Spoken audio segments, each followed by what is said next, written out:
welcome back to my channel. If you're new, hello, nice to see you. So today's video is going to be it's kind of worst date, but it went over like I think it was 2 weeks. So I was talking on Tagged, I think it's called. Yeah, Tagged. This was in 2016. So I was chatting to this guy on Tagged. Seemed okay. His pictures seemed nice. Everything seemed okay. We seemed to, you know, have the same sort of interests. So I thought, oh, okay. He asked what area I lived in. So I told him, not the exact location, of course. And then he told me where he lived, which I could get to easily. Not a problem. Anyway, so let's call him D.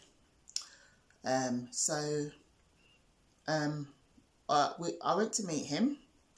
I saw him. I went to meet him at the station, and this station was in the middle of either sides of the road.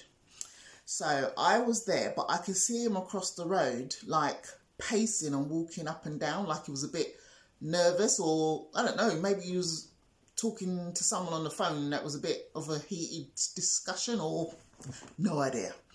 Anyway, that's what I thought. And then in the end, I thought, well, I'm not going over there. And at that time, I was with 2 crutches. So I'm thinking, I've got myself here. I ain't going to be traipsing up and down the road with 2 crutches. Anyway, he came over in the end. He said, hello, blah, blah, blah. And then we went into a pub. It was quite a posh pub, actually, to have something to eat. And then I think we got a drink. And then he's like, well, do you mind, like, if we get a few bits and, like, just go back to my house? He didn't say like, but that's, anyway. Go back to my house, and then I'll cook you something. And I was thinking, I don't know. But I thought, okay, let me take the chance. Anything, I can beat him with the crutches, can't I?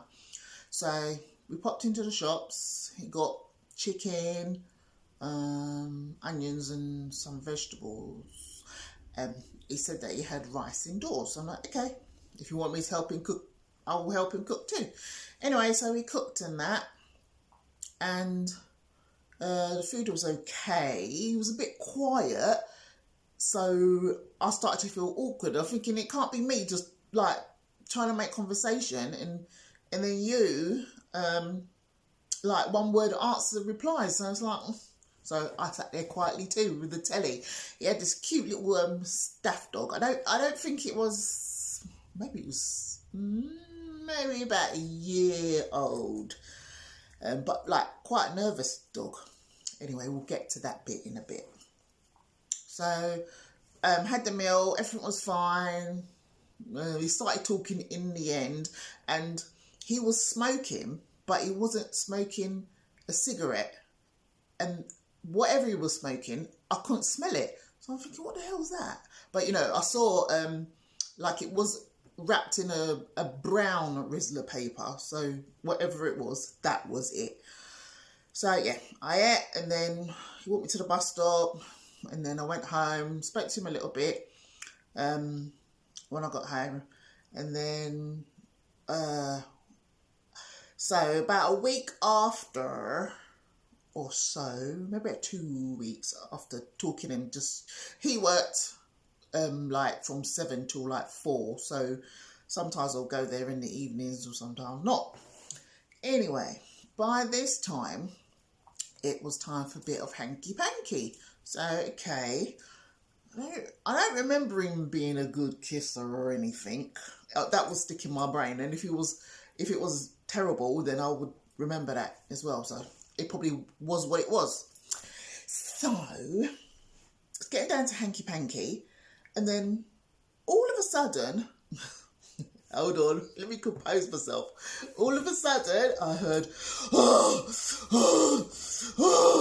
I thought, what the fucking hell is wrong with you? I think, don't die on me. He was a tall, big guy, but not fat or anything, but he's just big. Oh, please, Jesus Christ, don't fall on me. He's like, oh God, I've got to go and get a drink. I'll be back in a minute. I'm thinking, so what's going on here? You're not Are you not used to shagging, or you got chest complaints? What the hell's going on? Or, I don't know, maybe the weight of his own body, he struggled to keep the rhythm or whatever. I don't know. Oh, anyway, that was that. He came back in and then he tried to, and I was like, no, you're right now. The moment's passed. It's okay.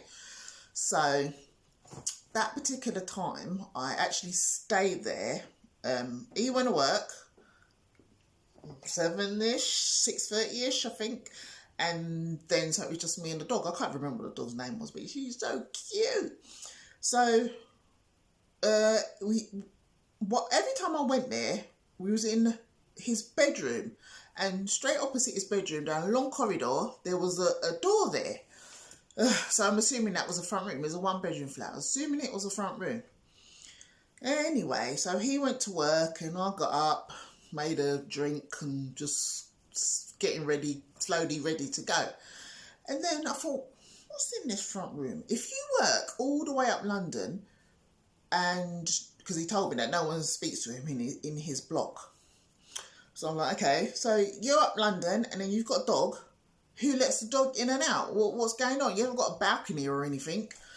So me being me, walked down the corridor, opened the front, the front room door was already open. It was ajar. So I went down there and lo and behold, the room was fucking full of dog shit and pee. I'm quite surprised I didn't smell it. So you let your dog go toilet in the front room. Something ain't right there. You know what I'm saying? Anyway, I saw him again after that, and I think I met him, and then we went to shop and then went back to his house. And then I started walking to the front room. And he's like, no, don't go in there. I'm like, okay, keep your hair on. Well, he didn't have no hair, but you're shouting for. But obviously, because he didn't want me to see the dog piss and shit. But, I mean, not that it's supposed to be doing that in the house. It's not a puppy where, it has accidents. So, why didn't you pick it up? Anyway, but later on, I came to find out he had that dog for protection, because I think he either owed someone money or owed someone something. So he had the dog for protection, but I don't think the dog would have protected him. She's really placid dog. She was fine with me. She didn't know me or anything. She's fine. Anyway, so that time when I walked down the corridor and saw the poo, before that, when he went, the dog started really sniffing, and because she basically she's only really allowed to stay in her basket in her bed or go to the kitchen for something to eat. So he went. Soon as the door shut, she jumped out of the bed and she was sniffing like there's no tomorrow under the bed. So I'm thinking, what the hell's under the bed? So me being me, leant over and looked under, and there was like a box about this big, and basically it had Rizzlers and grinders and all sorts of stuff in it, and whatever else. I didn't know powdery stuff, but there was something in there, obviously what the dog could sniff, the dog could smell. But it's funny how she only done that once he left the house. Maybe he waxed her or something, I don't know. She's quite a placid dog. Anyway, yeah, it was some sort of, what do you call it? I was trying to think of that posh word, but it had residue of drugs in it. And then there was another time he was smoking, but I'm thinking, what is it? Because everyone knows what weed smells like. How can you be smoking something, but it doesn't have a smell? And I don't know nothing about drugs. I'm a lightweight. Anyway, I spoke to my friend about it, and then I was telling her that he still rolled it up and smoked it. And she said, and then she said, did it have a smell? So I said, no. And so she said, it's probably crystal meth. I'm like, what the hell? So you come in from work, I think it was some sort of labourer, and light up crystal. So that means you're in a different zone. I mean, who the hell are you? So, oh God. Anyway, the next day I had to go to work to hand in a sick certificate. Well, I was giving it to someone else that works there to give it to my manager. But when you go in, you can't have your personal belongings on you. So my phone was off. Well, I didn't answer my phone basically. So I think I was in the facilities for about 20 minutes, if that. And then when I come out, I got my phone and everything out of the locker, and it just so happened that there were 7 missed calls, and he rang again while the phone was in my hand, and he's going, "Why are you picking up the phone? I'm phoning you, you're not picking up the phone." So I'm like, well, this is a change of Mr. Nicey all of a sudden, isn't it? But I said to him, I told you we're not allowed to have our phones on us. So, and I told you where I was going. So what's all the big hoo-ha about? Anyway, in the end, I got on the tube. Yeah, I just went home. I went home and he kept ringing and ringing and ringing. Well, I thought, you know what? If this is how he's going to be, like people, like men and some women pretend to be all nicey, but they can't keep up the performance, shall we say. So what are you bothering for? If you're nasty shit, you're nasty shit. Simple, really. So yeah, kept ringing and saying, "I'm sorry, blah blah blah, what have I done?" I said, "Well, I don't like the way you spoke to me, for one, and then 2, you're smoking that shit. I don't know who you can turn into from smoking that. I mean, you nearly died for starters, so obviously it's affecting your lungs. Jesus." Anyway, so yeah, I just didn't go back there in the end. I think he kept trying to contact me. Maybe a good week or so, like apologising, "Oh, can we just try again?" No. What's the point? God, you only work to feed your habit. What the hell's that? And then I think, there's another time we went shopping as well, and he's like, "Oh, I don't actually have any money on me at the moment. Could you pay for it?" I'm like, the hell? So what the hell are you doing with your money? You just got paid, but obviously you're spending that money on drugs, isn't it? Anyway, that didn't last. End of that. He kept phoning and sending I think it was messenger messages and stuff, but I blocked him in the end, and that was that. That's the end of that story time. But it wasn't like a date. It went on for about 2 or 3 weeks. So that was enough. What would I be staying there for? Do you know what I mean? Your dog shits and pisses in the front room.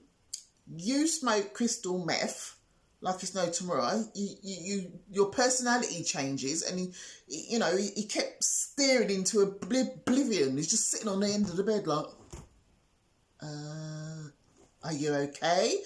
Do you know that I'm actually still here with you?" Anyway, and you know what? I was going to take the dog, but I thought, I better not. I can't really handle a dog in this small flat anyway, and I was going to phone up the RSPCA. Is it? Yeah, I think that's what it is. I just didn't bother in the end, but I don't know. You shouldn't have had that dog. So, yep, that's the end of that story time. I will see you all in another video, and don't forget to like, comment and subscribe. What's the problem? You lot crack me up. You just want to look and you have a little snoopy, which is fine. I don't mind. The whole world can see me, can't they? But you feel free to subscribe. Feel free to comment. No problem. Okay. Till next time. See you.